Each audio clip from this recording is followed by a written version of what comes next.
They made me clean the bathroom with my bare hands because I couldn't afford new gloves.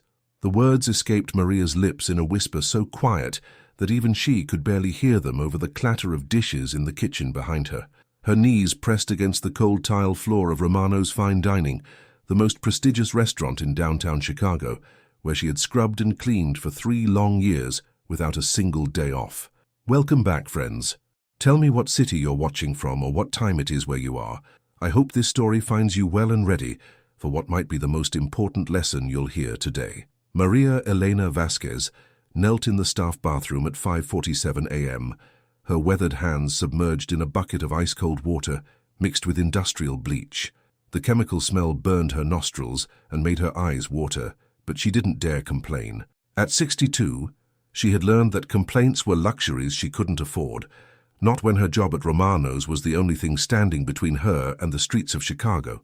Her uniform hung loose on her small frame, the same navy blue dress she'd worn for months, because buying a new one meant choosing between work clothes and her diabetes medication. The fabric was thin from countless washes in the laundromat's harsh machines, and there was a small tear near the left shoulder that she'd mended with thread she'd found in the restaurant's supply closet. Her shoes, black sneakers she'd bought at a thrift store, squeaked softly against the wet floor as she shifted her weight, trying to find a position that didn't make her arthritic knees scream in protest. The fluorescent light above flickered intermittently, casting harsh shadows across her face that highlighted every line of exhaustion, every mark of worry that 3 years of invisible servitude had etched into her features. Her graying hair was pulled back in a tight bun, secured with an elastic band that had snapped twice and been retied, because even hair ties were an expense she calculated carefully in her monthly budget. This morning's humiliation had started when Mrs. Catherine Pemberton, the restaurant's floor manager, discovered that Maria had been using the last pair of rubber gloves from the cleaning supply, not taking them, not stealing them, using them to clean the very toilets that Mrs. Pemberton and her staff used every day. But somehow, in Mrs. Pemberton's perfectly manicured world, this constituted theft of company property. "Do you think gloves grow on trees, Maria?" Mrs. Pemberton had sneered, her voice dripping with the particular brand of contempt reserved for people she considered beneath her notice.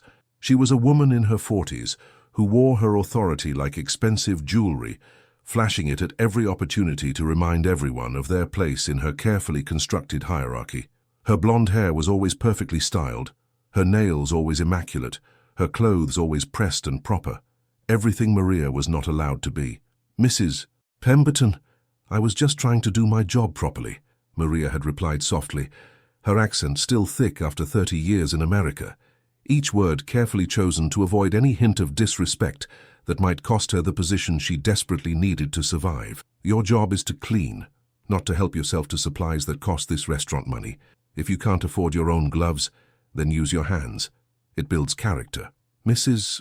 Pemberton had smiled as she said this, the kind of smile that never reached her eyes, the kind that made Maria's stomach churn with a mixture of shame and rage she could never express. And so here Maria knelt, her bare hands turning red and raw from the chemical solution, scrubbing stains from toilet bowls, while the privileged staff upstairs prepared for another day of serving Chicago's elite. Her fingers were already cracked from months of similar treatment, small wounds that never quite healed, because there was always another mess to clean, another surface to disinfect, another reminder that her comfort was irrelevant to the smooth operation of Romano's Fine Dining. Through the thin walls, she could hear the morning prep crew arriving, young servers with college degrees and bright futures, laughing about their weekend plans and complaining about hangovers that came from drinking wine that cost more than Maria's weekly groceries. They would spend their shifts earning tips in a single night that exceeded her monthly salary, going home to apartments with heat and reliable electricity, never wondering whether they could afford both food and medication in the same week. The contrast wasn't lost on Maria. She had once been a teacher in her native Guatemala, respected in her community, trusted with the education of children whose parents believed she could shape their futures. She had taught literature and history, had helped young minds discover the power of words and the importance of understanding the past. But here, in this gleaming restaurant that served plates costing more than some families spent on food in a month, she was invisible, a ghost who appeared before dawn to make everything perfect for people who would never acknowledge her existence. Her hands were beginning to blister from the bleach, but she didn't stop scrubbing. She couldn't afford to stop. Every movement was accompanied by the silent prayer that kept her going through these degrading moments. Por favor, Dios, just let me keep this job long enough to pay rent this month, just long enough to buy my insulin, just long enough to survive another day. The bathroom door opened with a sharp bang, causing Maria to startle and nearly upset her bucket of chemical water. Mrs. Pemberton stood in the doorway, her presence filling the small space with an energy that made the air feel thinner, more oppressive. "Still working on that?" she asked, though it wasn't really a question. Her tone suggested that Maria was somehow failing even at this most basic task, even at cleaning toilets with her bare hands as instructed. "The morning staff will be here soon, and I need this bathroom spotless. These are important people who use these facilities, Maria. They deserve better than whatever you're providing." Maria looked up from her position on the floor, her knees aching, her hands burning, her dignity stripped away, one comment at a time. "Yes, ma'am. I'm almost finished. See that you are." "And Maria?" Mrs. Pemberton paused at the door, her voice taking on the tone she might use to address a particularly slow child. "Next time, maybe you'll think twice before helping yourself to supplies that don't belong to you. This is a business, not a charity." The door slammed shut, leaving Maria alone again with the smell of bleach and the sound of her own labored breathing. She closed her eyes for a moment, fighting back tears that would only blur her vision and make her work take longer. Crying was another luxury she couldn't afford. Not here, not now, not when Mrs. Pemberton might return and find another reason to remind her of her place in this carefully ordered world. But in that moment of silence, something small but significant began to crack inside Maria's chest. Not her resolve. She was too experienced in survival for that, but something deeper, the part of her that had been willing to accept any treatment, any humiliation, any abuse, as long as it meant she could keep working. For the first time in 3 years, Maria Elena Vasquez began to wonder whether surviving was enough, whether there might be something more valuable than a job that required her to sacrifice every shred of her humanity just to earn barely enough to stay alive. She didn't know it yet, but that small crack would soon become the foundation for the most important lesson Romano's Fine Dining would ever serve. 3 years earlier, Maria had walked through the gleaming glass doors of Romano's Fine Dining, carrying nothing but hope and a crumpled newspaper clipping advertising immediate openings for dedicated cleaning staff. She had worn her best dress, a simple black outfit she'd bought for her daughter's funeral 2 years before, and carried herself with the quiet dignity of someone who understood that work, any work, was a blessing not to be taken lightly. The restaurant occupied an entire corner of Michigan Avenue, its floor-to-ceiling windows offering diners spectacular views of Chicago's skyline, while they enjoyed meals that cost more than Maria's monthly rent. The interior was a study in understated elegance, cream-colored marble floors that reflected the warm glow of crystal chandeliers, mahogany tables set with china so delicate it seemed to whisper warnings about its fragility, and walls adorned with original paintings whose price tags could have fed Maria's entire neighborhood for months. But Maria hadn't come to admire the decor. She had come to work, and work she did. 6 days a week, 12 hours a day, arriving before dawn and leaving long after the last customer had finished their after-dinner brandy. She cleaned every surface that the beautiful people touched, scrubbed every dish they used, mopped every floor they walked across, all while remaining as invisible as the shadows that danced across the walls when the chandeliers dimmed for romantic dinners. In those early days, she had believed that hard work would be rewarded, that dedication would be recognized, that treating others with respect would earn respect in return. She had been naive enough to think that Mrs. Pemberton's initial coolness would thaw once she proved her worth, that the other staff members would eventually see her as more than just the woman who emptied their trash cans and cleaned their messes. Instead, she had learned that invisibility was not just her job description, it was her entire existence within the walls of Romano's. She was expected to appear whenever messes needed cleaning, to vanish whenever her presence might disturb the carefully crafted atmosphere of luxury, and to never, under any circumstances, act as though she were a human being with thoughts, feelings, or needs of her own. The lessons had come quickly and harshly. During her second week, she had made the mistake of saying good morning to a server named Bradley, a young man fresh from Northwestern University who wore his education like armor against the working class. He had looked at her with genuine confusion, as though a piece of furniture had suddenly begun speaking, before turning to Mrs. Pemberton with a complaint about the help overstepping boundaries. Maria, Mrs. Pemberton had explained with the patience one might show a mentally deficient child, the staff don't need to be bothered with small talk from you. They have important work to do. Your job is to clean, not to socialize. Do you understand? Maria had nodded, swallowing the words that wanted to escape about her 25 years of teaching experience, about the hundreds of students who had once sought her counsel and wisdom, about the community that had once valued her opinion on everything from local politics to child rearing. None of that mattered here. Here she was a cleaning lady, and cleaning ladies didn't speak unless spoken to. The second lesson came when she had worked through her lunch break to finish polishing the silverware for a special event, thinking that going above and beyond might be appreciated. Instead, Mrs. Pemberton had docked her pay for the missed break, explaining that unauthorized overtime was a violation of company policy, even though the work had been necessary and Maria had chosen to do it without being asked. "We have schedules for a reason," Mrs. Pemberton had said, her voice taking on that particular tone of condescension that Maria would come to know intimately. "If you can't complete your assigned tasks within your allotted time, perhaps you're not suited for this position." The threat had been clear. Work faster, not longer. Be more efficient, not more dedicated. Accept your limitations, don't try to exceed them. Maria had learned to watch the clock as carefully as she watched for Mrs.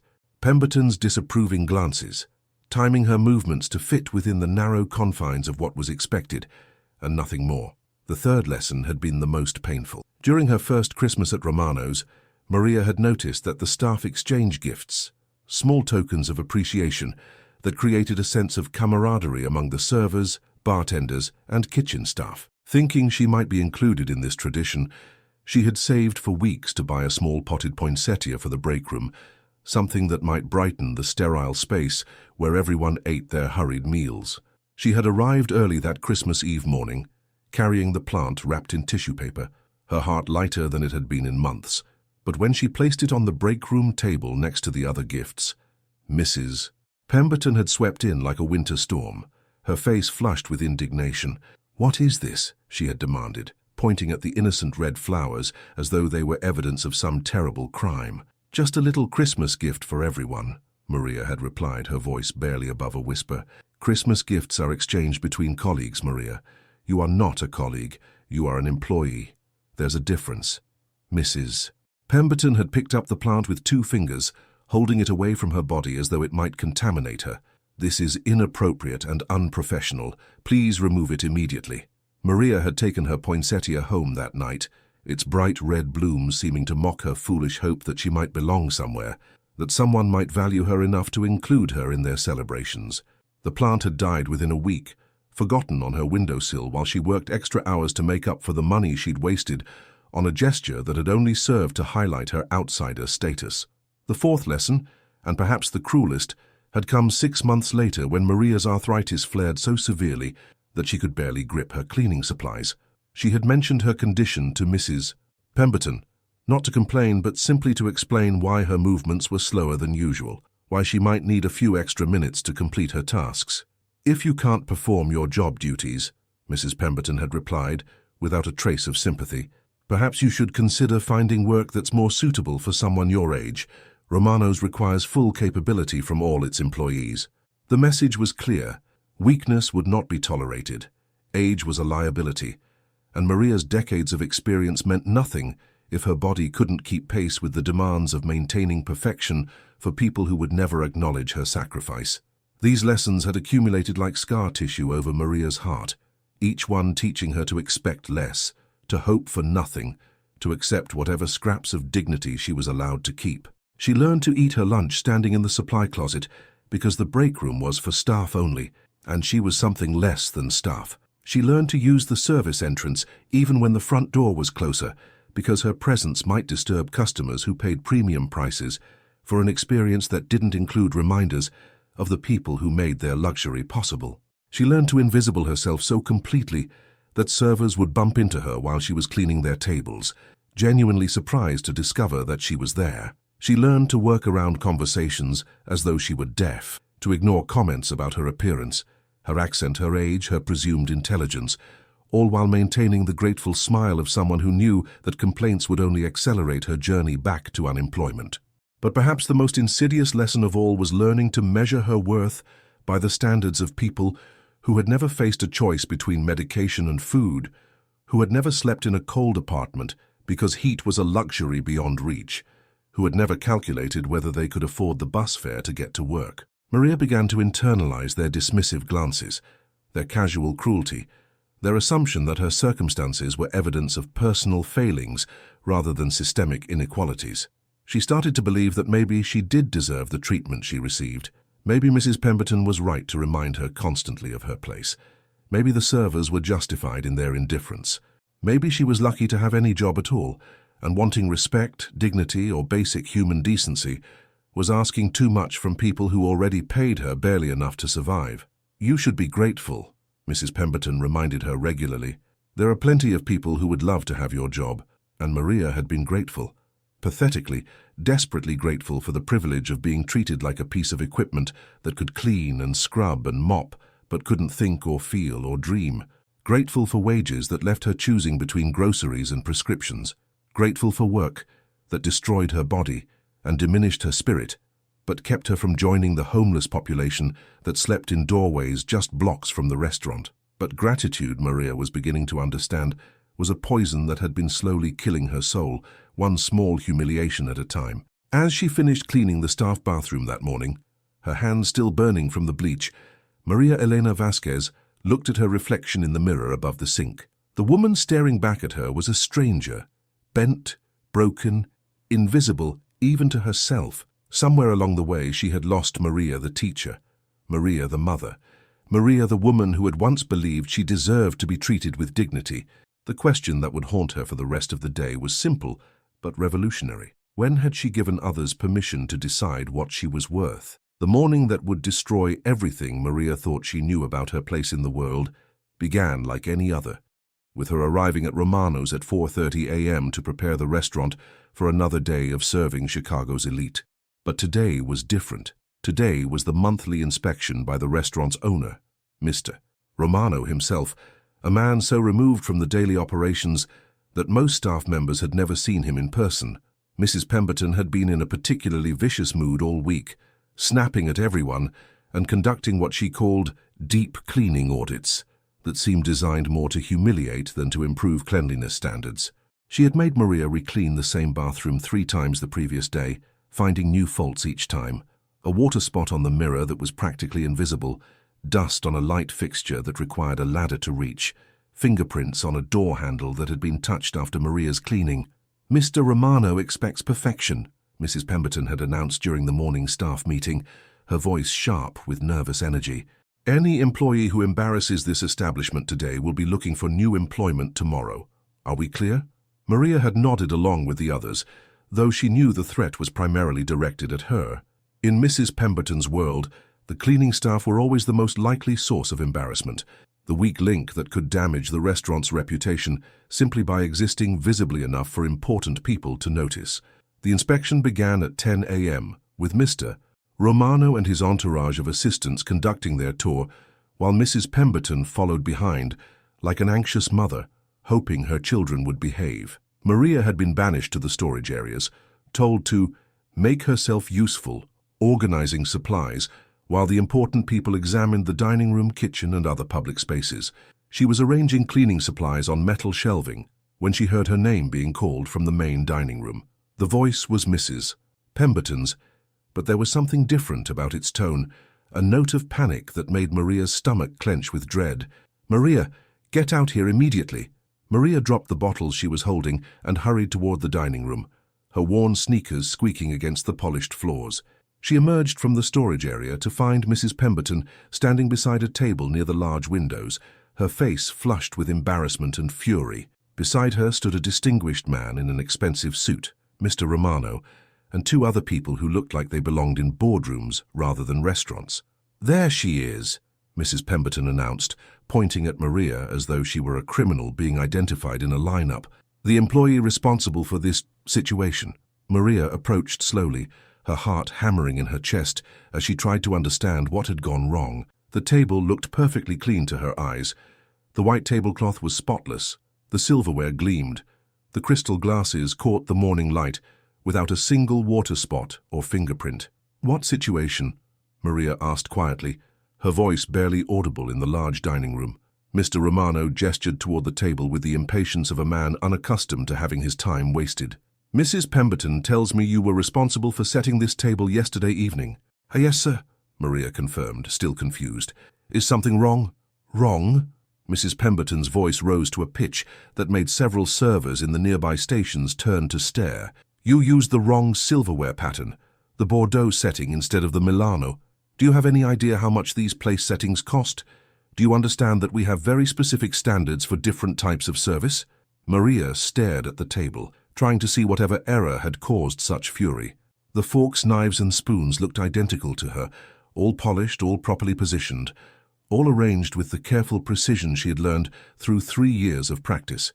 She had no idea there were different patterns of silverware, had never been told that some settings were reserved for specific occasions. I don't understand," she stammered. "The silverware looks the same to me." The admission was a mistake. Mrs. Pemberton's eyes lit up with the satisfaction of someone who had just received ammunition for a battle she'd been planning to fight. "The same?" she repeated, her voice dripping with contempt. "Mr. Romano, this is exactly what I've been trying to tell you about the quality of staff we're forced to work with. She can't even tell the difference between a $200 place setting and a $50 one. How can we maintain our reputation for excellence when our employees don't understand the basics of fine dining?" Maria felt her cheeks burn with shame as the accusation hung in the air. Around the dining room, servers and kitchen staff had stopped their work to watch the spectacle, their faces showing various combinations of sympathy, embarrassment, and relief that they weren't the ones being publicly humiliated. "Mrs. Pemberton," Mr. Romano said slowly, his voice carrying the authority of someone accustomed to being obeyed without question, "are you telling me that this employee has been setting tables incorrectly for how long?" 3 years, Mrs. Pemberton replied triumphantly. 3 years of substandard work that I've been trying to correct, but she refuses to learn. She doesn't have the intelligence for this level of service. The words hit Maria like physical blows. Refuses to learn. Doesn't have the intelligence. In front of a room full of people, she was being reduced to a caricature of incompetence.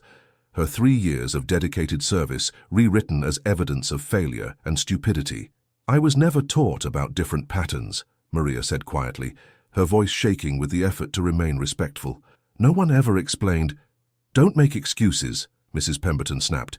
"A good employee asks questions. A good employee takes initiative to learn. You've been coasting by doing the minimum, and now it's finally caught up with you." Mr. Romano examined the table more closely, his expression unreadable. "The setting appears to be clean and properly arranged." "But it's wrong," Mrs. Pemberton insisted. "Completely wrong for our standards.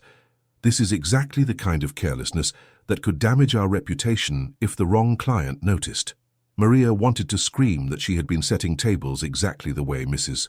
Pemberton had shown her during her first week, that no one had ever mentioned different patterns or specific standards for different occasions.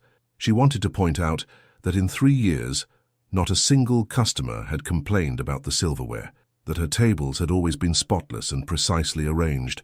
She wanted to defend the hundreds of hours she had spent polishing each piece until it gleamed, the care she had taken to ensure every detail was perfect. Instead, she stood silent, watching her character be assassinated in front of an audience that would remember this moment as evidence of her incompetence long after the details were forgotten.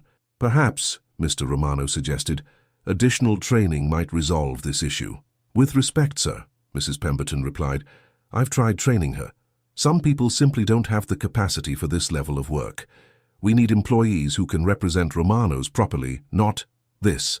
She gestured at Maria with a dismissive wave that encompassed not just her alleged mistakes, but everything about her.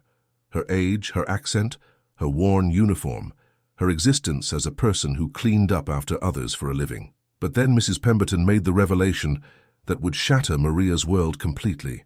"Besides," she continued, her voice taking on a confidential tone, "I should mention that we've been paying her considerably less than standard wages for months now. Given her limitations, I felt it was appropriate to adjust her compensation to match her actual contribution." Maria's breath caught in her throat. What? Mrs. Pemberton glanced at her with the expression of someone who had just revealed an inconvenient truth. You've been receiving trainee wages since January, Maria. It's perfectly legal. Employees who can't perform at full capacity receive adjusted compensation. But I was never told. You were told your wages might vary based on performance. You signed the paperwork. Maria remembered the stack of forms Mrs. Pemberton had thrust at her months ago, documents she'd been told were routine updates that required her signature. She had signed them without reading carefully, trusting that her supervisor wouldn't ask her to agree to anything that would harm her.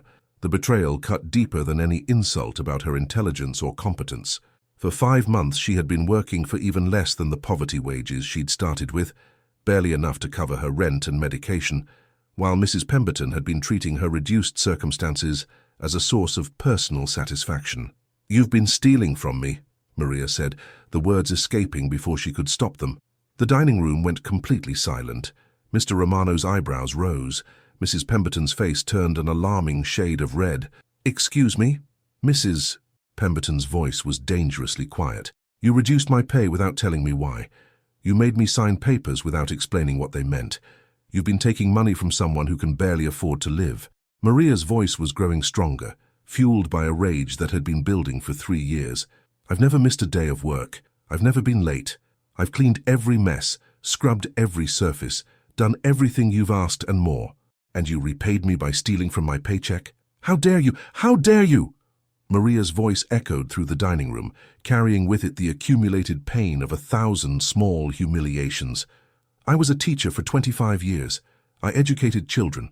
I was respected in my community. I came here looking for honest work, and you've treated me like I'm less than human. You've made me invisible, made me grateful for scraps, made me believe I deserve to be treated like garbage." The words poured out of her like water through a broken dam, unstoppable and devastating. "And now I find out you've been stealing from me while telling me I should be grateful for the job? While making me clean toilets with my bare hands because gloves cost too much money?" Mrs. Pemberton opened her mouth to respond, but Maria wasn't finished. "I have dignity," she said, her voice dropping to a whisper that somehow carried more power than her shouting had. "I have worth, I have value, and I will not let you take those things from me anymore." She reached into her pocket and pulled out her work ID badge, the plastic card that had been her passport to this world of humiliation and exploitation. With deliberate care, she placed it on the table beside the allegedly incorrect silverware. "I quit." The silence that followed was absolute, broken only by the sound of Maria's footsteps as she walked toward the exit, her head held high for the first time in 3 years. Behind her, she could hear Mrs. Pemberton's voice rising in pitch as she tried to explain to Mr. Romano that this outburst was exactly what she'd been warning him about. But Maria was no longer listening. She was finally, truly free. Maria had barely reached the heavy glass doors of Romano's when she heard footsteps rushing behind her. She didn't turn around, couldn't turn around, because the tears she had been holding back for 3 years were finally falling, and she refused to let anyone in that building see her cry. Her hands shook as she pushed through the exit, the cool Chicago morning air hitting her face like a benediction. "Wait, please, wait." The voice wasn't Mrs. Pemberton's sharp bark or Mr. Romano's commanding tone. It belonged to someone younger, gentler. Maria paused on the sidewalk, wiping her cheeks with the back of her hand, before turning to see who had followed her into the street. It was Sophie, one of the younger servers, a college student who worked weekend shifts to help pay for her journalism degree at DePaul University. Maria had seen her around for months but had never spoken to her. Mrs. Pemberton's rules about appropriate interaction had seen to that. Sophie was breathing hard, as though she had run to catch up, her blonde hair escaping from its required ponytail. "I'm so sorry," Sophie said, her words tumbling over each other in her haste to get them out. "What just happened in there? It was wrong. It was so wrong." Maria stared at her, unable to process that someone from the restaurant was apologizing to her. "You don't need to." "Yes, I do." Sophie glanced back at the restaurant's windows, where several faces could be seen pressed against the glass, watching their conversation with obvious curiosity. "I've been working here for 8 months, and I've watched how Mrs. Pemberton treats you. We all have, and we've all been too cowardly to say anything." The admission hung between them like a confession. Maria felt something twist in her chest, not anger exactly, but a deep sadness for all the moments when a single voice of support might have made the unbearable slightly more bearable. "I saw her make you use cleaning chemicals without gloves," Sophie continued, her voice gaining strength as she spoke. "I saw her take your lunch break away because you were inefficient. I saw her make you work through your breaks and then dock your pay for overtime you didn't request. And I said nothing because I was afraid she'd turn on me next." Maria nodded slowly. She understood fear. She had lived with it for 3 years, the constant terror that one wrong word, one small mistake, one moment of asserting her humanity would cost her the job that barely kept her alive. "But what she did to your wages," Sophie's voice cracked with emotion, "that's theft. That's illegal. And she's been bragging about it in the break room for months, talking about how she adjusted your compensation to match your contribution like she was doing the restaurant a favor." The words hit Maria like physical blows. Mrs. Pemberton had been bragging about stealing from her, making it a source of entertainment for the staff, a demonstration of her power to manipulate and control someone she considered beneath her notice. "She said you'd never figure it out because—" Sophie trailed off, her cheeks flushing with embarrassment. "Because what? Because people like you don't understand paperwork, because you're just grateful to have any job at all." Sophie's voice was barely a whisper now. "I'm so ashamed that we all heard her say those things and nobody stood up for you." Behind them, Maria could see Mrs. Pemberton emerging from the restaurant, her face twisted with fury as she marched toward them, with the determination of someone who intended to regain control of a situation that had spiraled beyond her management. "Sophie!" Mrs. Pemberton's voice cut through the morning air like a blade. "Get back inside immediately.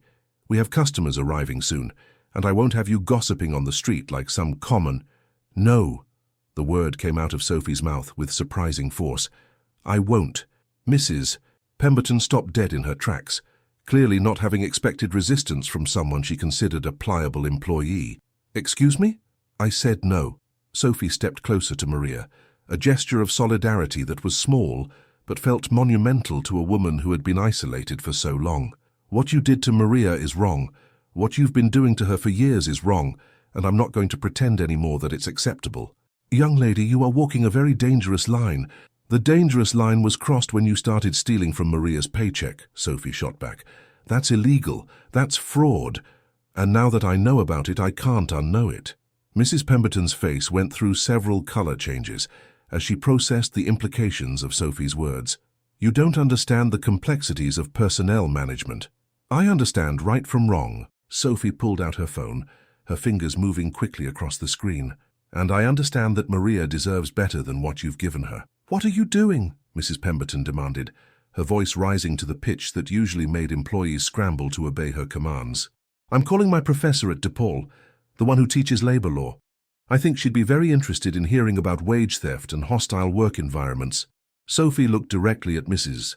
Pemberton as she spoke, her young face set with determination. "I'm also calling my editor at the Chicago Tribune. I've been doing freelance work for them, and they love stories about exploitation of immigrant workers." Maria watched this exchange with a mixture of amazement and terror. Sophie was risking her job, her income, her standing with the restaurant, all to defend someone she barely knew. It was an act of courage that Maria hadn't expected from anyone, let alone from a young woman who had her whole career ahead of her. "Sophie, don't—" Maria started to say, but Sophie cut her off. "Don't what? Don't do the right thing? Don't stand up for someone who can't stand up for herself?" Sophie's voice softened. "Maria, you stood up for yourself in there. You found your voice after years of being silenced. The least I can do is use mine to help you." Mrs. Pemberton's composure was cracking visibly now. "This is ridiculous. One disgruntled employee making wild accusations. Not one employee." The voice came from behind them, and they all turned to see Marcus, the head bartender, approaching from the restaurant's entrance. He was a man in his 40s who had worked at Romano's longer than anyone except Mrs. Pemberton herself, and his presence on the sidewalk meant something significant was happening. "Marcus, get back inside this instant," Mrs. Pemberton commanded, but her voice lacked its usual authority. "I heard what Sophie said about wage theft," Marcus continued, ignoring the order, "and I've been wondering for months why Maria's time card never seemed to match her paychecks. I thought maybe I was imagining things, but if she's been having money stolen from her wages—" He pulled out his own phone. "I've got pictures of the staff schedule going back 6 months, timestamps, shift lengths, hourly calculations. If someone's been manipulating payroll, there's going to be evidence. Mrs. Pemberton's face had gone completely white now. You don't understand what you're involving yourselves in. We understand perfectly. The new voice belonged to Carmen, one of the kitchen assistants, who had emerged from the restaurant along with two other servers. We understand that Maria has been treated like garbage while doing the hardest work in this place. We understand that you've been stealing from her while making her feel grateful for the privilege. And we understand, added Jessica, a server who had started at Romano's just a month after Maria, that if you can do this to her, you can do it to any of us. None of us are safe as long as you're in charge. Maria looked around at the growing group of employees who had left their posts to stand with her on the sidewalk. These were people she had served silently for years, people who had benefited from her invisible labor while she suffered in isolation. And now, in this moment of crisis, they were choosing to risk their own security to defend hers. "This is mutiny," Mrs. Pemberton said, her voice shaking with a combination of rage and fear. "All of you will be fired. All of you will be blacklisted from every decent restaurant in Chicago. You're throwing away your careers for someone who doesn't even belong in this industry." "No," said Sophie firmly. "We're doing what should have been done years ago. We're saying that Maria Elena Vasquez deserves dignity, respect, and fair wages. We're saying that her 25 years as a teacher matter. We're saying that her 3 years of dedicated service to this restaurant matter. We're saying that she matters." The words hung in the morning air like a declaration of war against every system that had allowed Maria's suffering to continue unchallenged. For the first time in 3 years, Maria felt something she had almost forgotten existed, the warmth of solidarity, the strength that comes from not standing alone. Behind them, through the restaurant's windows, she could see Mr. Romano watching the scene unfold, his expression unreadable. Other staff members clustered around him, whispering urgently, pointing toward the group on the sidewalk. Mrs. Pemberton seemed to realize that the situation had moved far beyond her control. "Fine," she said, her voice tight with barely contained fury. "All of you can find new jobs. All of you are terminated, effective immediately." "Actually," came a new voice from the restaurant's entrance, "I don't think you have that authority anymore." Everyone turned to see Mr. Romano himself stepping onto the sidewalk, his expensive suit and calm demeanor a stark contrast to the emotional chaos surrounding him. His presence changed the entire dynamic of the confrontation, and Maria felt her stomach clench with the certainty that whatever happened next would determine not just her future, but the futures of everyone who had chosen to stand with her. "Mrs. Pemberton," Mr. Romano said quietly, his voice carrying the absolute authority of ownership, "I think you and I need to have a very serious conversation. Right now." Mr. Romano's presence on the sidewalk transformed the chaotic confrontation into something far more serious. He was a man in his 60s, with silver hair and the kind of bearing that came from decades of building a business empire from nothing. His family had opened the first Romano's restaurant in Little Italy when he was just a boy, and he had spent his entire life expanding that single storefront into one of Chicago's most respected dining establishments. But as he looked at the group of employees clustered around Maria, his expression wasn't that of an angry owner concerned about disruption to his business. Instead, there was something that looked almost like shame in his eyes. "Mrs. Pemberton," he repeated, his voice carrying a quiet authority that made everyone stop talking. "Inside. Now." Mrs. Pemberton's face had gone through several color changes, settling on a sickly green that suggested she understood the magnitude of her predicament. "Mr. Romano, I can explain everything. This woman has been spreading lies." "I said inside." The words were spoken softly, but they carried the unmistakable tone of a man who was not accustomed to repeating himself. "Mrs. Pemberton cast one last venomous look at Maria and the employees surrounding her before stalking back toward the restaurant, her heels clicking angrily against the sidewalk. Mr. Romano started to follow, then paused and turned back to address the group. "Maria," he said, looking directly at her with an intensity that made her feel exposed and vulnerable, "would you please come inside as well? I think there are some things we need to discuss." Maria felt her legs go weak. She had just quit her job in the most dramatic fashion possible, had watched Mrs. Pemberton threaten to destroy the careers of everyone who had supported her, and now the owner of the restaurant wanted to speak with her privately. Nothing good could come from such a conversation. "Sir, she began, but Mr. Romano held up a hand. "Please, I'm not going to hurt you. I'm not going to punish you. But I need to understand what's been happening in my restaurant, and I suspect you're the only person who can tell me the truth. Sophie stepped forward, placing herself slightly in front of Maria in a gesture of protection. Whatever you need to say to Maria, you can say in front of all of us. We're not leaving her to face this alone. Mr. Romano studied Sophie for a moment, and Maria saw something shift in his expression, a flicker of what might have been respect. You're very loyal to someone you barely know. I know enough, Sophie replied firmly. I know she's been treated terribly, and I know we all stood by and let it happen. That ends today. Fair enough. Mr. Romano glanced around at the growing group of employees who had abandoned their posts to stand on the sidewalk. All of you inside, we're going to sort this out properly, and we're going to do it where we can speak privately without entertaining the entire neighborhood. As they filed back into the restaurant, Maria felt like she was walking to her execution. The dining room that had been the site of her humiliation just minutes earlier now felt like a courtroom where her fate would be decided.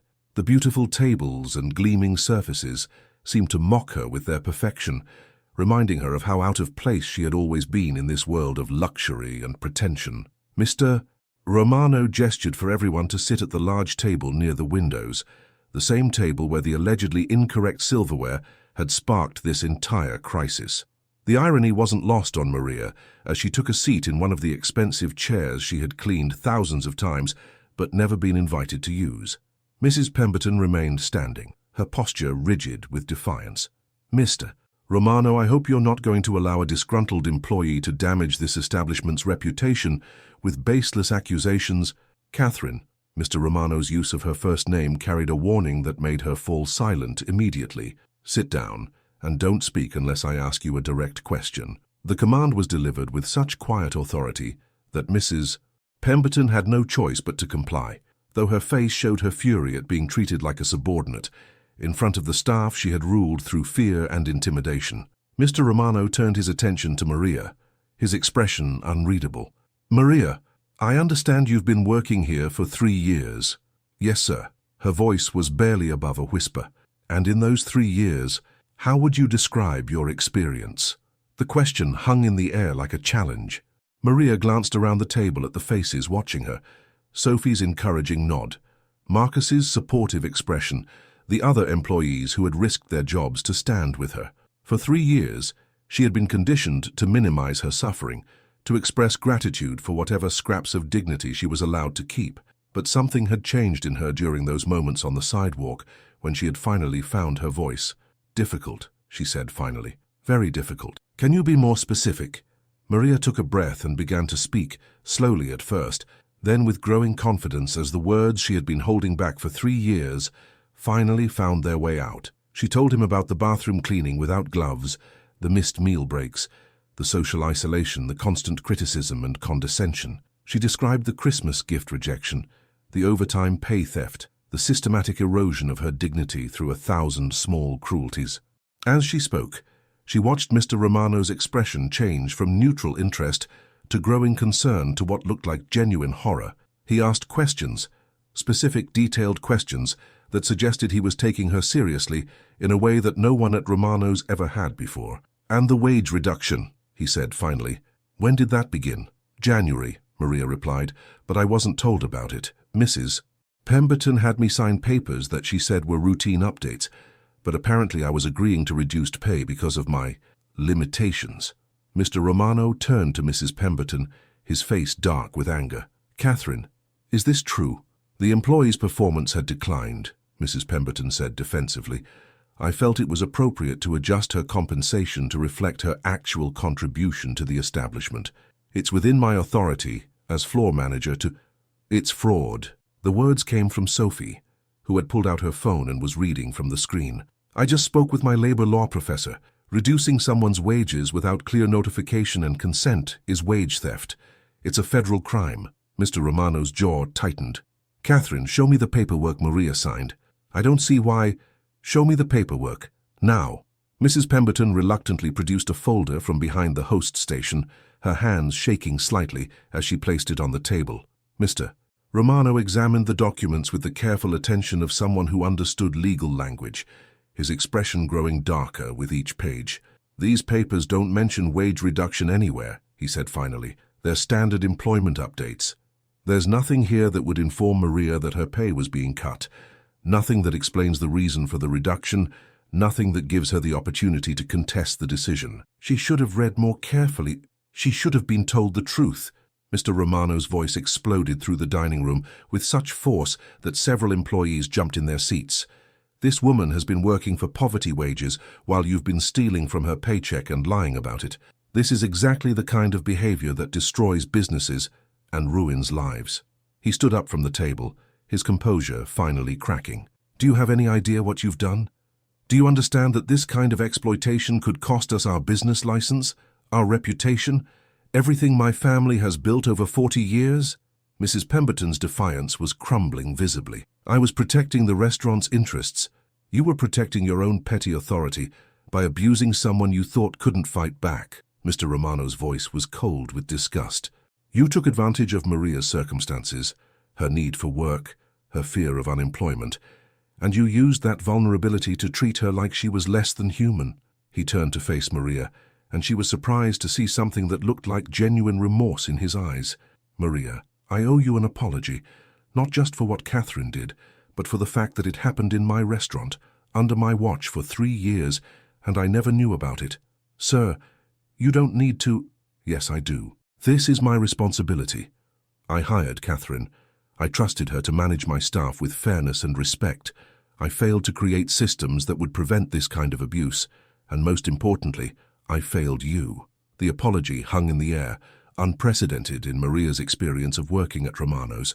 No one had ever apologized to her for anything, not for the casual cruelties, not for the systematic degradation, not for treating her like a piece of equipment rather than a human being. Catherine, Mr. Romano continued, his voice returning to its cold professional tone, you're fired. Effective immediately. Security will escort you from the building, and you have 1 hour to collect your personal belongings. I'll be contacting our legal department about the wage theft, and I suspect the authorities will want to speak with you as well. Mrs. Pemberton's face went white. You can't be serious. I've worked here for 8 years. I've increased profits, improved efficiency. You've committed crimes against my employees while representing my business. You're lucky I'm not having you arrested on the spot. Mr. Romano's voice was final, brooking no argument. Security will be here in 5 minutes. I suggest you use that time to consider how you're going to explain this situation to your next potential employer. As Mrs. Pemberton was led away by security guards, her protests echoing through the restaurant, Mr. Romano turned back to Maria with an expression that seemed to carry the weight of genuine regret. Maria, he said quietly, I'd like to offer you your job back, with full back pay for the wages that were stolen from you, a significant raise, and my personal guarantee that nothing like this will ever happen again. But for the first time in 3 years, Maria Elena Vasquez looked at an offer of employment at Romano's fine dining and realized that she no longer needed to be grateful for whatever scraps she was offered. She had found something far more valuable than a job. She had found her voice, her dignity, and her worth, and she was never going to let anyone take those things from her again. Maria looked at Mr. Romano across the polished table where she had been humiliated just an hour earlier, and for the first time in 3 years, she felt the unfamiliar sensation of having options. The man who owned everything she had once feared losing was offering her not just her job back, but better terms than she had ever dared to imagine. A few hours ago, such an offer would have felt like salvation itself, but something fundamental had shifted inside her during those moments on the sidewalk when she had finally found her voice. The desperate gratitude that had defined her relationship with Romano's had been replaced by something far more powerful, self-respect. Mr. Romano, she said slowly, her voice steady in a way that surprised even her, I appreciate your offer. I truly do, and I'm grateful that you've taken action against Mrs. Pemberton. But I need to ask you something, and I need you to answer honestly. Mr. Romano nodded, his expression attentive. Around the table, the employees who had supported her leaned forward, sensing that something significant was about to happen. How long have you owned this restaurant? Maria asked. 42 years. My father opened it when I was 20, and I've been running it for the past 30. And in those 42 years, how many times have you walked through the kitchen at 5 in the morning? How many times have you watched the cleaning staff work? How many times have you spoken to the people who arrive before dawn to make your restaurant perfect for the customers who come at noon? Mr. Romano's face flushed slightly. Not often enough, clearly. Mrs. Pemberton didn't hide her treatment of me, Maria continued, her confidence growing with each word. She humiliated me in front of other staff members. She made me work without protective equipment in plain sight of everyone. She spoke to me like I was worthless in a dining room full of witnesses. This wasn't a secret conspiracy, Mr. Romano. This was a culture that everyone saw and everyone accepted because no one with authority cared enough to look. The silence that followed was heavy with uncomfortable truth. Sophie shifted in her seat, her face showing the recognition that Maria's words applied to her and the other employees as well. They had all seen the abuse. They had all chosen to look away until this morning, when the stakes became impossible to ignore. "You're right," Mr. Romano said finally. "I failed in my responsibility to know what was happening in my own restaurant. I failed to create an environment where someone like you could report mistreatment without fear of retaliation. I failed to ensure that my managers understood that every employee, regardless of their position, deserves dignity and respect." "Yes," Maria agreed simply. "You did fail, and while I appreciate your apology, and while I believe it's sincere, I need you to understand something. I don't want my job back." The words hung in the air like a thunderclap. Mr. Romano's eyebrows rose in surprise. Sophie made a small sound of shock. Even Maria felt a moment of disbelief at her own boldness, but she pressed on, knowing that this might be her only chance to speak her truth to someone with the power to hear it. "For 3 years, I made myself invisible because I thought that was the price of survival. I accepted humiliation because I believed I had no choice. I let Mrs. Pemberton steal my wages because I was afraid that complaining would cost me everything." Maria's voice grew stronger as she spoke. "But you know what I discovered today? I already had nothing. No dignity, no respect, no security, just the illusion of stability bought with my self-worth." She stood up from the table, feeling the symbolic weight of the action.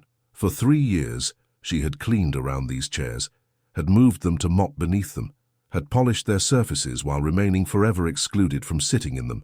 Now she was not just occupying this space, she was commanding it. "What I want," Maria continued, "is for you to understand that what happened to me can't be fixed with back pay and a raise. What happened to me was a failure of leadership, a failure of compassion, and a failure of basic human decency. And until you address those failures systematically, it will happen again to someone else." Mr. Romano listened without interrupting, his expression grave. Around the table, the other employees watched with a mixture of admiration and concern. Maria was speaking truth to power in a way that none of them had ever witnessed, let alone attempted themselves.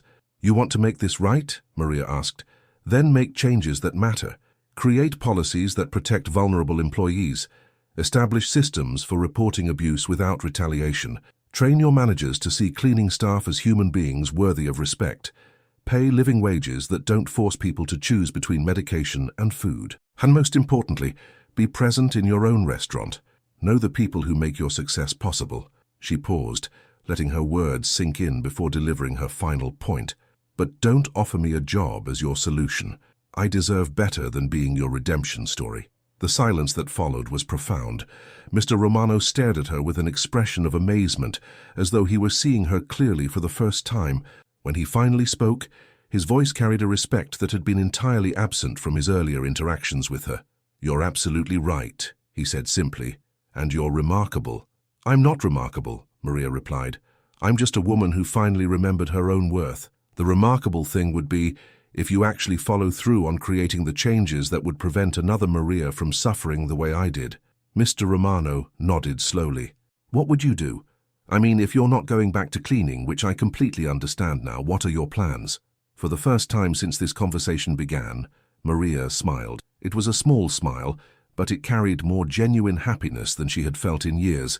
"I'm going to teach again." "Teach?" "I was a teacher for 25 years before I came here. I taught literature and history to children who needed someone to believe in their potential.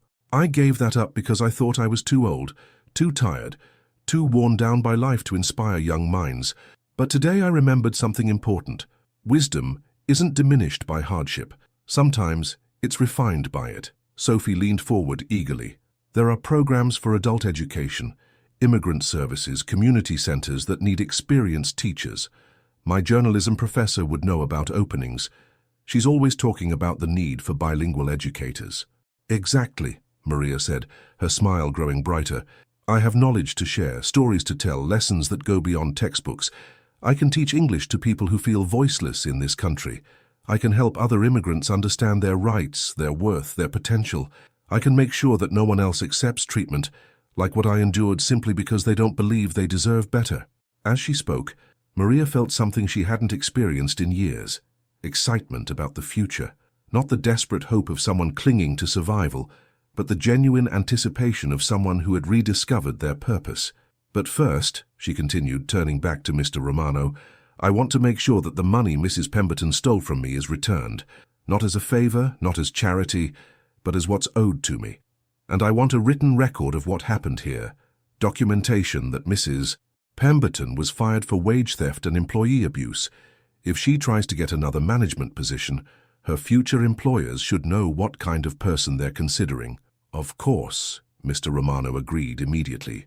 "And Maria, the changes you suggested, the policies, the training, the oversight, I want you to help me design them, as a consultant, at a rate that reflects the value of your expertise, not the desperation of your circumstances."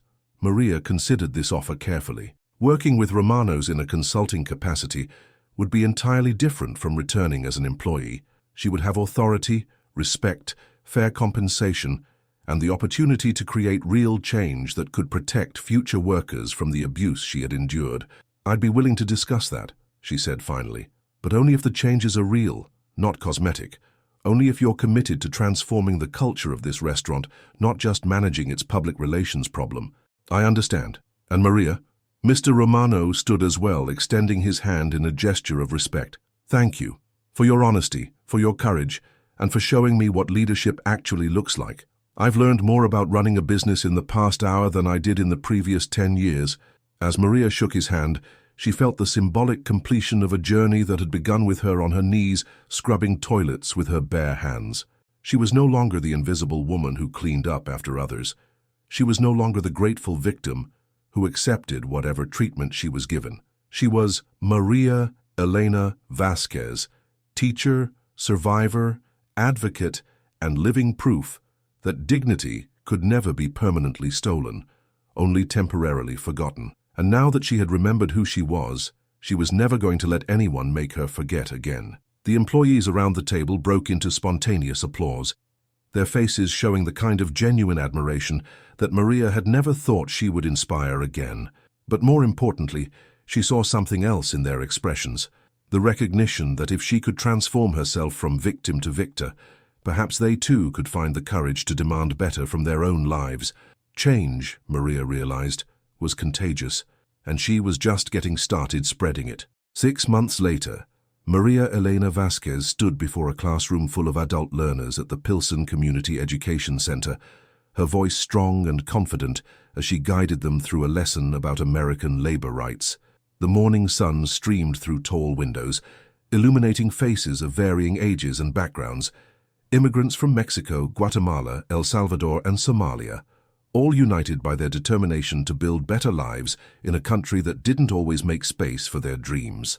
"Rights without knowledge are just words on paper," Maria told her students, echoing the same passion that had once made her a beloved teacher in Guatemala. "But when you understand your rights, when you can articulate them, when you refuse to accept less than what you deserve, that's when words become power." Her classroom was simple but warm, decorated with inspirational quotes in multiple languages and examples of her students' writing assignments. On one wall hung a framed newspaper clipping from the Chicago Tribune with the headline, "Restaurant Worker Exposes Wage Theft Inspires Industry Reform." Below it, in smaller text, Sophie's byline credited her as the journalist who had broken the story that led to citywide investigations of employment practices in the restaurant industry. Faria had kept that article not out of pride in her newfound fame, but as a reminder of how one person's courage to speak truth could ripple outward in ways that transformed entire systems. The investigation triggered by her story had uncovered wage theft at 17 other restaurants in Chicago, leading to over $200,000 in recovered wages for workers and new city ordinances protecting immigrant employees from retaliation. But the changes that mattered most to Maria were happening right here, in this classroom, in the lives of people who were learning to advocate for themselves before they reached the breaking point she had endured for 3 years. "Mrs. Vasquez," said Carmen, a young woman from Honduras who cleaned offices downtown, "what do you do when they make you work overtime but don't want to pay you?" "My supervisor says if I complain, there are 10 people who would take my job tomorrow." Maria smiled, recognizing the fear and desperation she had once carried like stones in her chest. "Carmen, that supervisor is counting on your fear to steal from you. But you know what? He's also afraid that if you know your rights, he'll have to treat you fairly. Fear makes people say things that aren't true." She walked over to the whiteboard and wrote down a phone number. "This is the Department of Labor hotline. They investigate wage theft complaints, and they're required to protect you from retaliation. You don't have to face this alone." Carmen nodded, writing down the number with the careful attention of someone who understood she was receiving information that could change her life. Around the classroom, other students leaned forward, recognizing their own struggles in Carmen's story. "But more importantly," Maria continued, "remember that your worth isn't determined by how desperate your employer thinks you are. You bring skills, dedication, and humanity to your work. Any employer who tries to exploit those qualities is revealing their own weakness, not yours." These were lessons Maria could never have taught from textbooks. They came from the deep well of experience she had drawn from during 3 years of systematic dehumanization, refined by the fire of finally finding her voice when everything seemed lost. Her students didn't just hear her words, they felt the authority of someone who had walked the path they were traveling.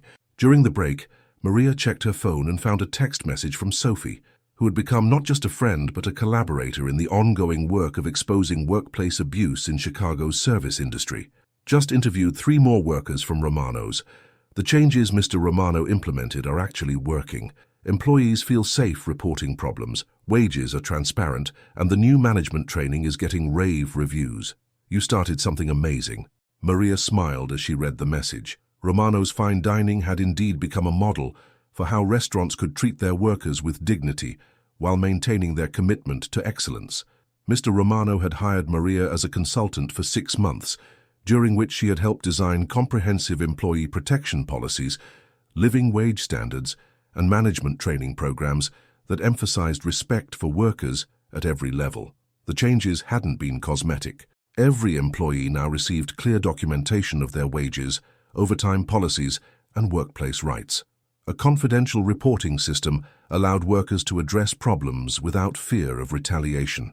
Most importantly, Mr. Romano now spent time every week working alongside his staff, learning their names, understanding their challenges, and ensuring that the culture of respect started at the top. Maria's consulting work had led to invitations from other restaurants, hotels, and service businesses who wanted to implement similar reforms. She had discovered that her combination of lived experience and teaching skills made her uniquely qualified to help employers understand that treating workers with dignity wasn't just morally right, it was good business that led to better service, lower turnover, and stronger customer loyalty. But teaching remained her first love and primary calling. Here in this community center classroom, she could see the immediate impact of her work in the straightened shoulders of students who learned about their rights, in the confident voices of people who discovered they could advocate for themselves, in the growing network of mutual support that emerged when isolated workers realized they weren't alone. "Mrs. Vasquez," called Miguel, a man in his 50s who worked in a factory, "my daughter wants to be a teacher like you, but she's worried because our English isn't perfect, because we're not from here originally. What would you tell her?" Maria's heart swelled with the familiar joy of inspiring young minds, even indirectly. "Miguel, tell your daughter that this country needs teachers who understand struggle, who can connect with students from different backgrounds, who know that wisdom comes from experience as much as from books. Her accent isn't a weakness. It's evidence of her courage to master multiple languages. Her immigrant experience isn't a liability. It's a superpower that will help her reach students that other teachers might not understand." She paused, thinking of her own journey from respected educator to invisible cleaning lady to empowered advocate. "And tell her that the most important lesson any teacher can share isn't found in textbooks. It's this: every person has inherent worth and dignity, regardless of their job, their accent, their circumstances, or their background. When you truly believe that about yourself, you can help others believe it too." After class, Maria walked through the Pilsen neighborhood where the community center was located, past murals that celebrated Mexican heritage and small businesses that served the immigrant community with the kind of warmth and respect she had once forgotten she deserved. The area reminded her of her childhood in Guatemala, but it also represented something new, a place where she belonged, not because she made herself invisible, but because she contributed her full self to the community's well-being. Her small apartment was just a few blocks away, a one-bedroom space that she had furnished with care and decorated with photos of her students, letters from workers who had successfully advocated for better treatment, and artwork created by children in the after-school tutoring program she had started for immigrant families. It wasn't luxurious, but it was hers in a way that the house she had shared with her ex-husband never was. Every piece of furniture had been chosen by her. Every book on the shelves reflected her interests. Every plant by the window received her attention and care. The space felt alive with possibility rather than heavy with resignation. On her kitchen table sat a stack of applications for graduate programs in social work and education policy.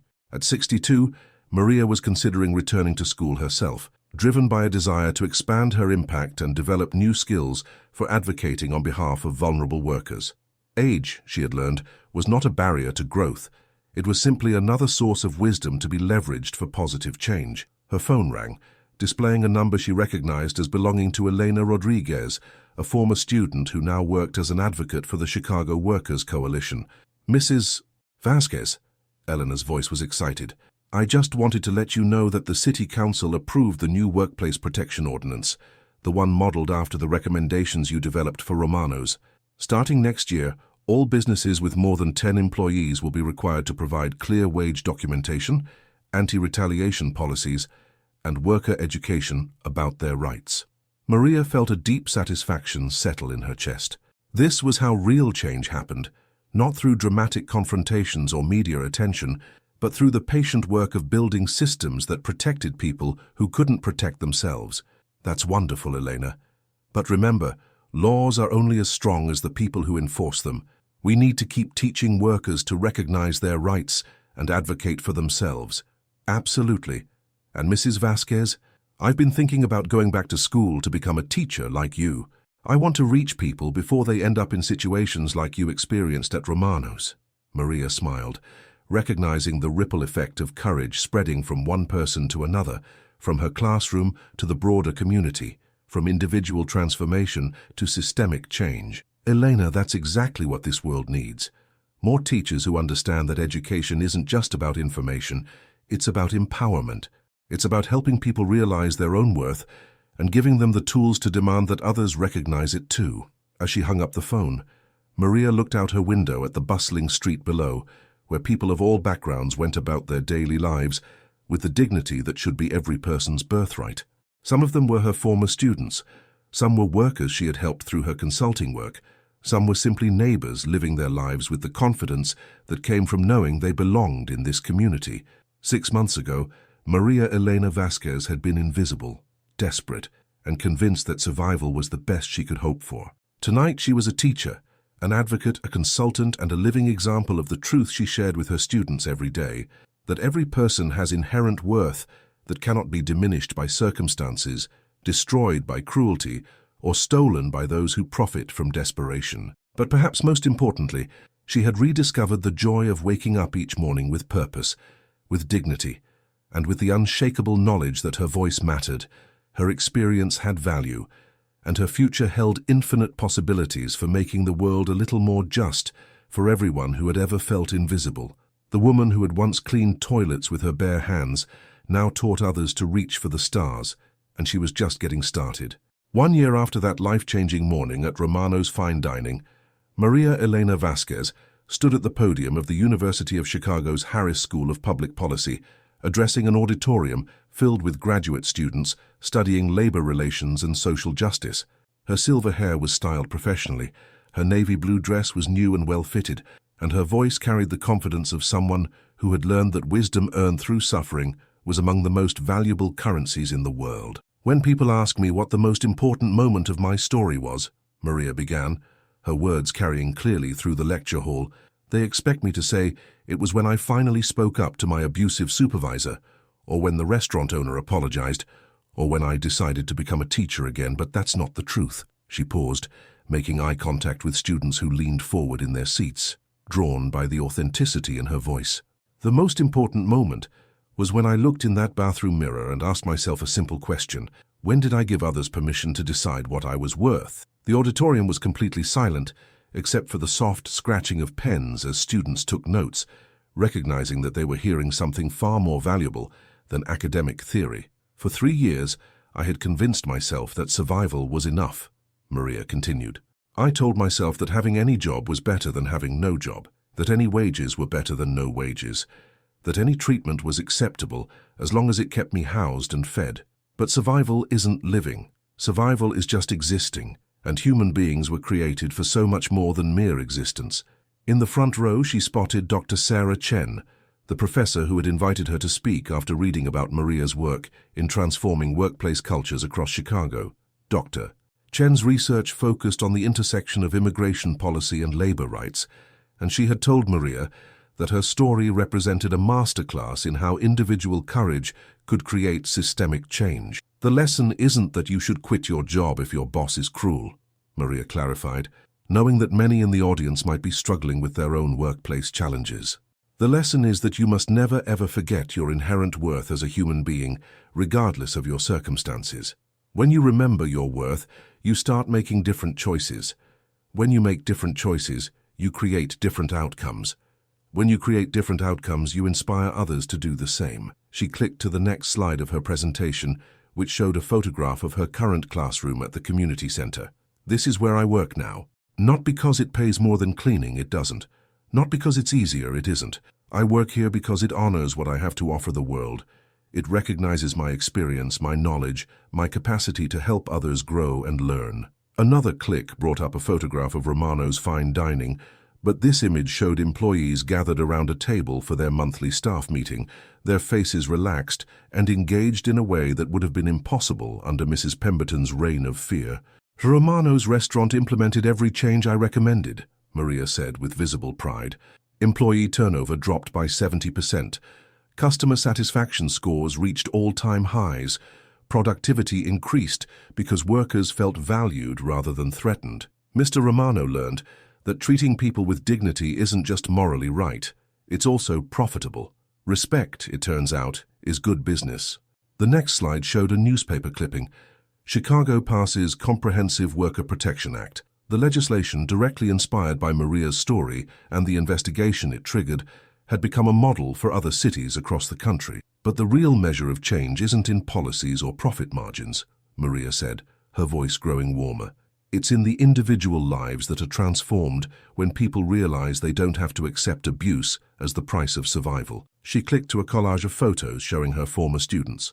Carmen, who had successfully fought wage theft at her cleaning company and now served as a shop steward for her union. Miguel's daughter Rosa, who had just graduated from teaching school and planned to work in bilingual education. Elena Rodriguez, who was completing her master's degree in social work while running workplace advocacy workshops throughout the city. These are the people who prove that dignity is contagious, Maria said. When one person stands up, others find the courage to stand as well. When one person refuses to accept mistreatment, it becomes harder for employers to mistreat anyone. When one person remembers their worth, it reminds everyone around them to value themselves as well. A student in the middle of the auditorium raised her hand. Mrs. Vasquez, what would you say to someone who feels trapped in a situation like you experienced? Someone who doesn't see any options for change? Maria smiled, recognizing the personal nature of the question. I would say that options become visible when you change how you see yourself. For 3 years, I saw myself as a desperate woman who needed to be grateful for whatever scraps she was offered. From that perspective, I had no options except endurance. She stepped out from behind the podium, moving closer to her audience. But when I started seeing myself as a woman with 25 years of teaching experience, with valuable skills and hard-earned wisdom, with the right to be treated with basic human dignity, suddenly options appeared everywhere. The world hadn't changed, my perception of my place in it had changed. Another hand went up. What about people who are afraid of the consequences of speaking up? What if standing up for yourself costs you everything? That's the question that kept me silent for 3 years, Maria acknowledged. I was so afraid of losing my job that I forgot to ask whether a job that required me to sacrifice my humanity was worth keeping. Fear makes us focus on what we might lose instead of what we might gain. She thought for a moment before continuing. But here's what I learned. When you're already being treated as if you have no value, you don't actually have much to lose. The worst thing that could happen to me was that I would be fired from a job that was slowly destroying my soul. When I finally spoke up, that worst thing happened, and it turned out to be the beginning of the best thing. The final slide of her presentation showed a simple text. Dignity is not a luxury. It is a birthright. Every person in this room, Maria said, her voice carrying the authority of hard-won wisdom, was born with inherent worth that cannot be earned or lost, that cannot be increased or decreased by circumstances, that cannot be granted or taken away by employers or supervisors or anyone else. Your worth is not determined by your job title, your salary, your accent, your age, your background, or your current situation. She paused, letting the words settle. But worth without recognition is just potential. The moment you truly understand and accept your own value, everything changes. Not immediately, not easily, but inevitably. As the applause filled the auditorium, Maria felt the deep satisfaction of having shared the most important lesson her life had taught her. In the audience, she could see faces that reflected recognition, hope, and the kind of quiet determination that suggested her words had found fertile ground. After the presentation, as students approached to ask follow-up questions and share their own stories, Maria was reminded of why teaching had always been her calling. Education, she had learned, wasn't just about transmitting information. It was about helping people discover their own power, their own possibilities, their own unshakable worth. Later that evening, Maria sat in her favorite cafe in Pilsen, grading papers from her community center students and planning lessons for the following week. The cafe buzzed with the comfortable energy of people from many backgrounds, sharing space, conversation, and community. At a nearby table, she overheard a young woman explaining to her friend how she had successfully negotiated a raise at work by documenting her contributions and presenting her case professionally. "I realized I was undervaluing myself," the woman was saying.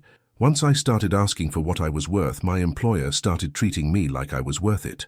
Maria smiled, recognizing the ripple effect of the lessons she had been teaching and the example she had set. Change, she had learned, spread not through grand gestures but through countless individual moments when people chose dignity over desperation, self-respect over survival, hope over fear. Her phone buzzed with a text from Sophie, now an award-winning investigative journalist whose series on workplace exploitation had earned national recognition. "Just wanted you to know that 3 more cities have adopted versions of the Chicago Worker Protection Act. Your courage is protecting people you'll never meet in places you've never been. Thank you for showing all of us what bravery looks like."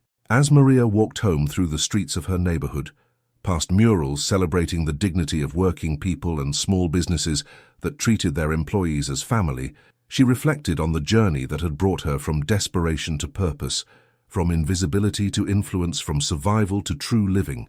The woman who had once cleaned toilets with her bare hands now shaped policy and inspired graduate students. The woman who had once been afraid to speak now used her voice to amplify the voices of others. The woman who had once forgotten her worth now spent her days reminding others of theirs. But perhaps most importantly, Maria Elena Vasquez had learned that dignity wasn't something that could be given or taken away by others. It was something she had always possessed, something she had temporarily forgotten, something she could choose to reclaim at any moment.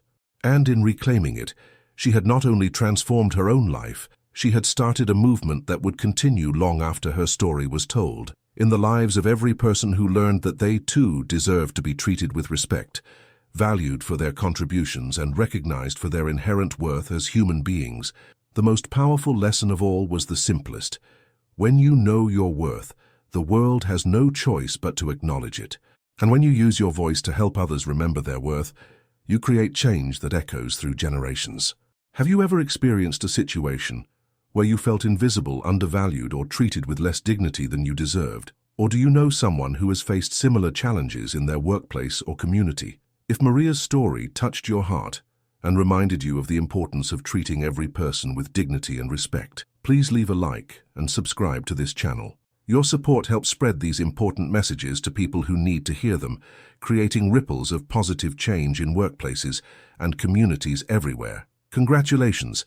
Type 9 in the comments so that I know you stayed until the end with me. Thank you for watching.